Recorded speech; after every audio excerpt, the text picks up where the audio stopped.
नमस्ते साथियों, मैं हूं उदयपुर से एडवोकेट मुकेश कुमार गोपावत। आज हम बात करेंगे चेक बाउंस वाले मामले में कि ए ने बी को पैसे दिए और बी ने ए को चेक दिए। तो ए ने क्या किया कि उन चेक का दुरुपयोग करके अपने रिश्तेदार या अपने मित्र या अपने कर्मचारी, ठीक है, या कोई भी जान पहचान वाला, उनके थ्रू चेक के मुकदमे बी के ऊपर करवा दिए। यानी कि बी के ए के पास 2 चेक, 4 चेक या 10 चेक पड़े हुए थे। ए ने क्या किया, हो सकता है उसने खुद ही एक मुकदमा कर दिया और बाकी चेक इनको बांटकर बी पर दबाव बनाने के लिए कई सारे मुकदमे कर दिए। ऐसी परिस्थिति में बी अपना बचाव कैसे करे, ये इस वीडियो में अपन समझेंगे।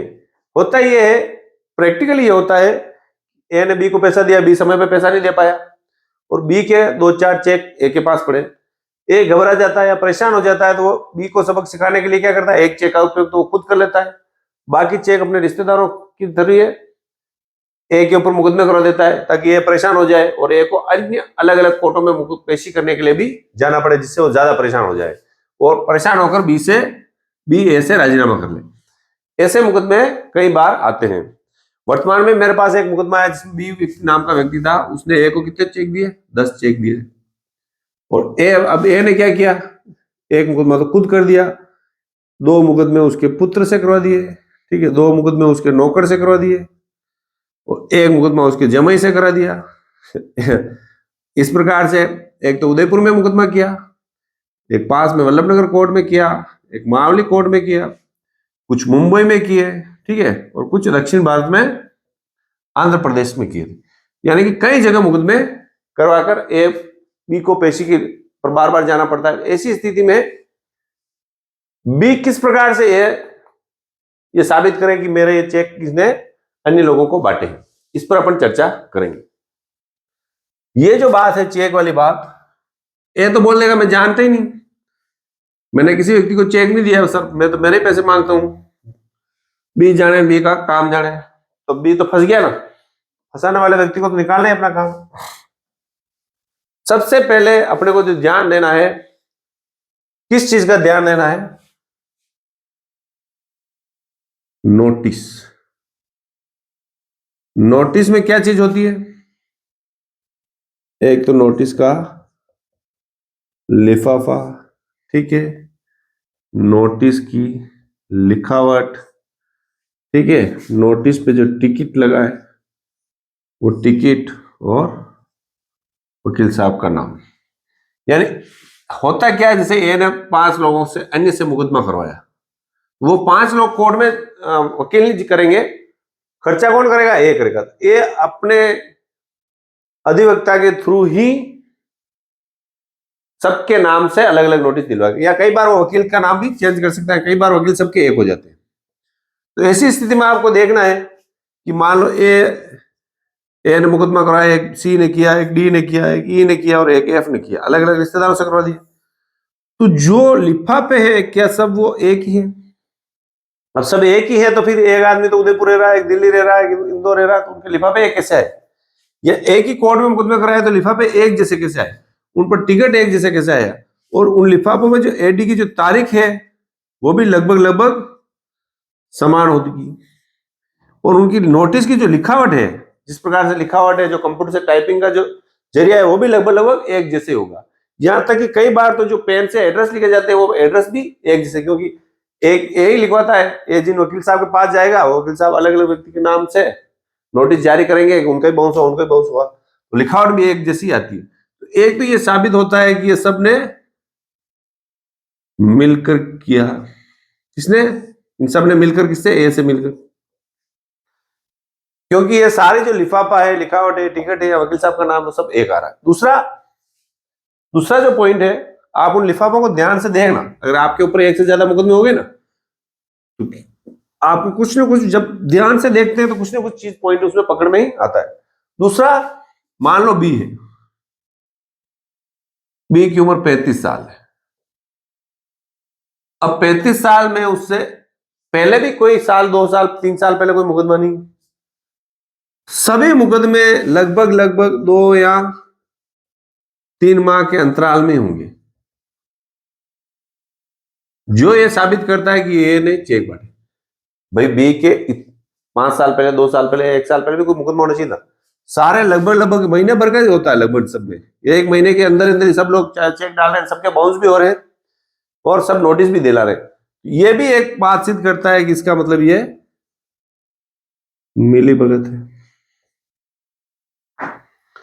तीसरी बात, अगर उन लोगों ने कोर्ट में मुकदमे दायर कर दिए हैं तो जो मुकदमा है, परिवाद है, उसकी आप लिखावट देखें,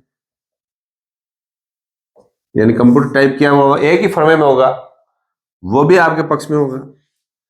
चौथी बात, जो उन अलग अलग मुकदमों में फॉर्म भरे जाते हैं, उस फॉर्म की राइटिंग वो भी एक ही वकील साहब ने भरे। सब एक वकील साहब के पास कैसे चले गए? अभी एक प्रश्न उत्पन्न कर देता है कि ऐसा कैसे हो गया कि 10 मुकदमे 10 ही एक ही वकील साहब के बयान एक व्यक्ति के सामने गए? ऐसा संभव नहीं है।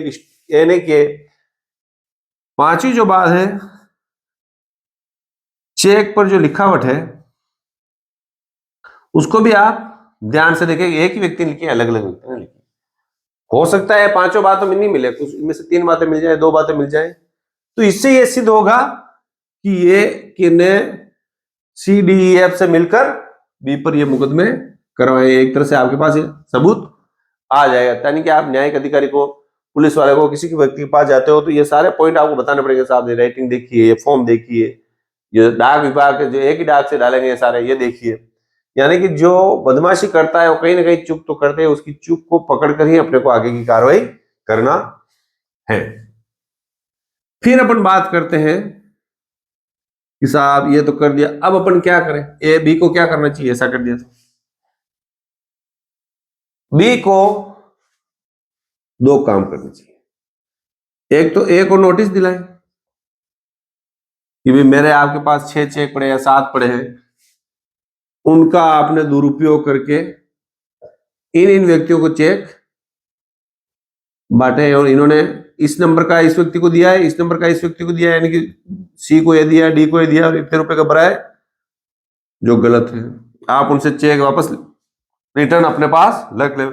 साथ में अगर उसके पास अगर और कोई चेक खाली पड़ा है तो उसके चेक के नंबर भी लिखे कि ये चेक और खाली पड़ा है, इसका कोई गलत उपयोग नहीं करे। यानी कि एक तो आपको काम करना है, एक को नोटिस देना तुरंत, ताकि ब्रेक भी लग जाए और आपके पास सबूत भी रहे। दूसरा, ए के विरुद्ध थाने में रिपोर्ट देनी। ए ने जिन लोगों को चेक बांटे हैं, C, D, E या F, उनके विरुद्ध भी थाने में रिपोर्ट देनी है कि इन लोगों ने मिलकर, यानी 420 का मामला बनेगा, एक 406 का मामला बनेगा, 120 बी का मामला बनेगा। और कोर्ट रचित दस्तावेज अगर बना रहे हैं तो खाली चेक का उपयोग है तो 467, 468 धारा में कोई चक्कर में नहीं पड़ना। अपने तो लिखना है सिंपल रिपोर्ट कि मेरे चेक आप जो इसके व्यक्ति के पास दिए थे, इसने अन्य लोगों को बांटे हैं और इसका गलत उपयोग किया, और सबूत के रूप में फिर आपको ये लिफाफे की फोटोकॉपी है, राइटिंग है कि लिखावट है कि डाक विभाग है कि चेक की जो क्रम संख्या है कि वो सारा आपको बताना है। यानी थाने में रिपोर्ट देनी। थाने में रिपोर्ट देने समय क्या ध्यान रखना आपको? तो एक SP साहब को भी देनी है और SP साहब की भी रसीद एडी करानी है और थाने की भी रसीद एडी, क्योंकि थाने वाले आपको रिसिप्ट देंगे नहीं। इस प्रकार से क्या होगा, एक तो नोटिस दे दिया आपने, एक थाने में रिपोर्ट दर्ज करी। थाने वाले मुकदमे दर्ज करते हैं, यानी जैसे मैंने अभी किया था एक मुकदमा अभी 2 महीने पहले ही, तो उसमें क्या हुआ था कि उस व्यक्ति ने सारे लोगों को चेक मार दिए थे। मैं थाने में रिपोर्ट दी और थाने में रिपोर्ट देने के बाद उस व्यक्ति के विरुद्ध मुकदमा दर्ज किया, उन सबके विरुद्ध। अगर आपके मामले में दर्ज नहीं होता है तो आप कोर्ट से 156(3) में इस्तीफा करके भी उन सभी व्यक्तियों के विरुद्ध रिपोर्ट दर्ज कराएं, क्योंकि 156(3) में आप दर्ज करेंगे तो FIR कटेगी। वो FIR फिर इन लोगों के जो मामले किए हैं इन सब के मुकदमे में आपके काम आएगी। यह हो गई दूसरी बात। अब तीसरी बात जो बात करते हैं, तीसरी बात सबसे बड़ी मजेदार बात है। देखो ये भाई साहब है ना, इन्होंने C, D, E और F, इनके जरूर जैसे ही पुलिस वाले C, D, E, F को बुलाएंगे, इनमें से 2 आदमी तो टूट जाएंगे यार, हम कहाँ झंझट पड़े, क्योंकि जोश जोश में भर तो दिया, बाद में पेशों पे जाना, बार बार पुलिस के पास जाना, ये खुद भी अपने काम में बिजी रहते हैं, धंधे में बिजी रहते हैं, तो इनको लगता है कि यार ये हमें उलझा रहा है। और आप खुद कह दीजिएगा, आप मेरे और ए के मध्य झगड़ा है, आप बीच में ना उलझे, अब चेक वापस दे देंगे। तो चेक ये मुकदमे लगाने को तैयार भी नहीं हो, लगा भी दिए तो एक दो आदमी तो उठा ही देगा, पक्का है। हमने जो किया उसमें 2 आदमी उठा दिए। अब क्या हुआ, मान लो नहीं उठाए फिर भी चल रहे हैं, तो आप एक बात कीजिए कि क्या CDUEF इन लोगों ने कभी बी से जब पैसे मांगते हैं, चेक बाउंस हो गया, रिटर्न हो गया, तो कभी फोन पे बात की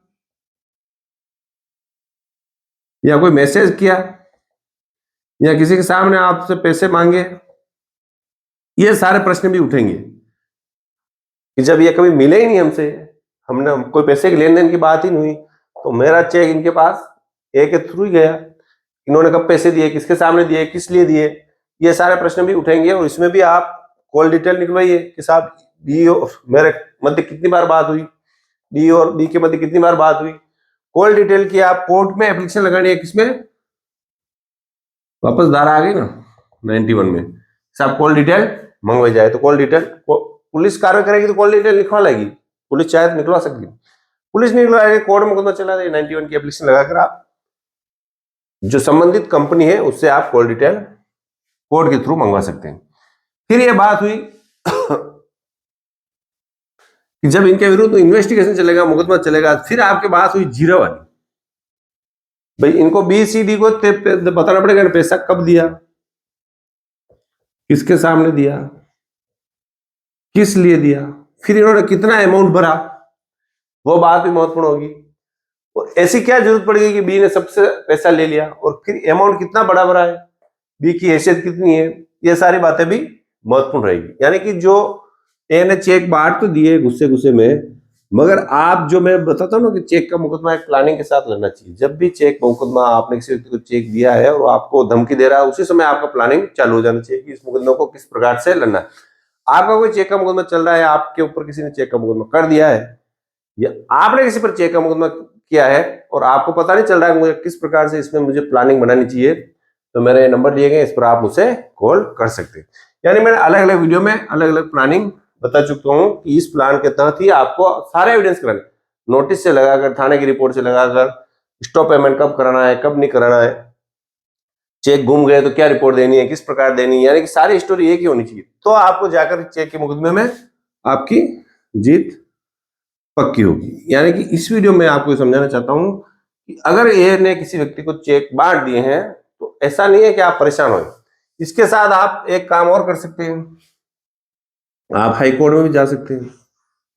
हाई कोर्ट में क्या जाएंगे कि साहब ये जो चेक के मुकदमे मेरे को अलग अलग किए हैं, इन सभी चेक के मुकदमे में जब तक मेरी FIR में कार्य नहीं हो तब तक आगे की प्रोसीडिंग की रोक लगाई।